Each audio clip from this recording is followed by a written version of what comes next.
Welcome! Today, we're getting right into the nitty-gritty of building a powerful brand. We're going to lay out the strategic blueprint, drawing from the fantastic work of marketing professor Alexander Chernev. So, let's just start with the big question, the one every business leader wrestles with. How do you actually build a brand that not only makes a splash today, but actually lasts for the long haul?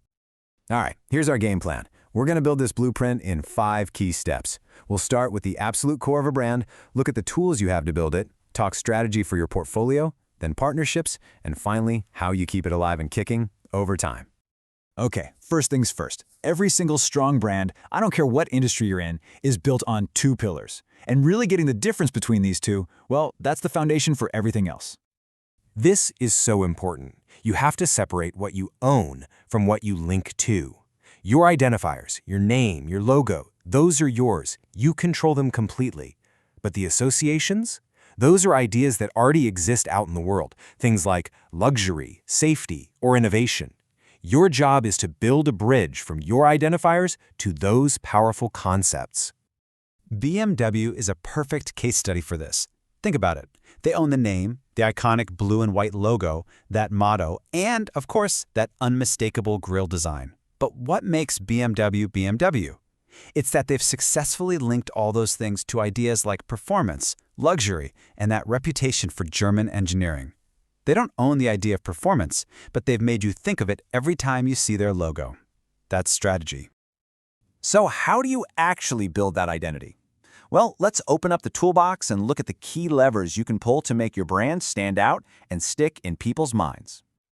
This is your essential kit. You've got your name, your logo, a motto, maybe even a brand character, or a specific sound. Each one of these has a unique job to do in telling your brand's story. The brand name is the big one. It's the hook that everything else hangs on. It's like the main folder in your customer's brain where they file everything they know about you.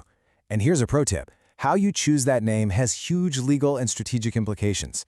A totally made-up name is easy to protect, but a descriptive one? Much, much harder to own. Now, these two are a classic tag team. They're like a visual and verbal 1-2 punch. You see the Nike swoosh, and you instantly get this feeling of motion and action. But then you hear "just do it," and that gives the swoosh its voice, its attitude. They work together to define the brand's promise. And don't stop with the basics. Things like brand characters, sound, and even the physical design of your product can be incredibly powerful differentiators. A character like Tony the Tiger gives a brand a personality. That Intel chime, it's an unmistakable audio signature. You're not just building a brand people see, you're building one they can experience with multiple senses.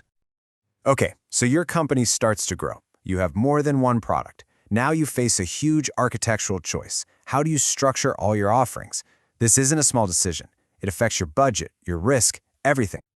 And really, it boils down to 2 main paths. You can go with a branded house, like Apple, where one master brand covers everything. It's super efficient. Or you can build a house of brands, like Procter & Gamble, where you have a portfolio of separate brands. This is way more expensive, but it lets you target specific customers and insulates your brands if one of them gets into trouble. But what if you don't have to choose between those 2 extremes? That's where co-branding comes in. It's a really smart way for brands to team up and create something that's way more valuable than what they could do on their own.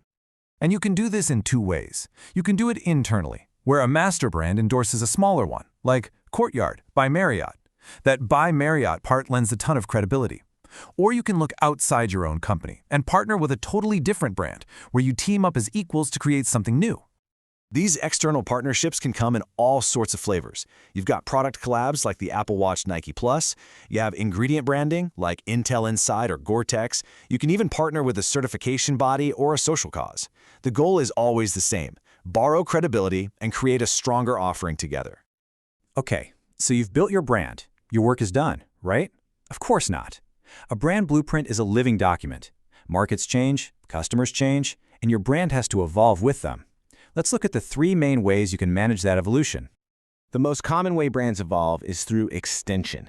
This is where you take all that value and recognition you've built up in your brand name and you leverage it to launch something new.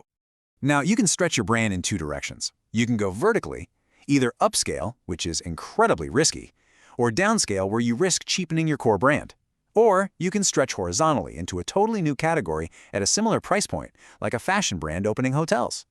Each move has its own big risks and potential rewards. And finally, it is absolutely critical to know the difference between these two moves.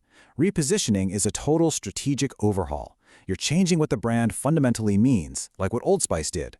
Realigning, on the other hand, is more of a tactical tune-up. You're just freshening things up, like when Federal Express became FedEx. One is a full renovation, the other is just a fresh coat of paint. So, let's pull it all together. Your blueprint is a continuous cycle. You define your core identity, you pick the right portfolio structure, you strengthen it with smart partnerships, and you never, ever stop evolving it to stay ahead of the game. So that leaves us with one final thought, a question for you to take back to your team. Look at your own brand's blueprint. Is it still built on a solid foundation? Is its structure right for where you want to go? Or is it time for a renovation?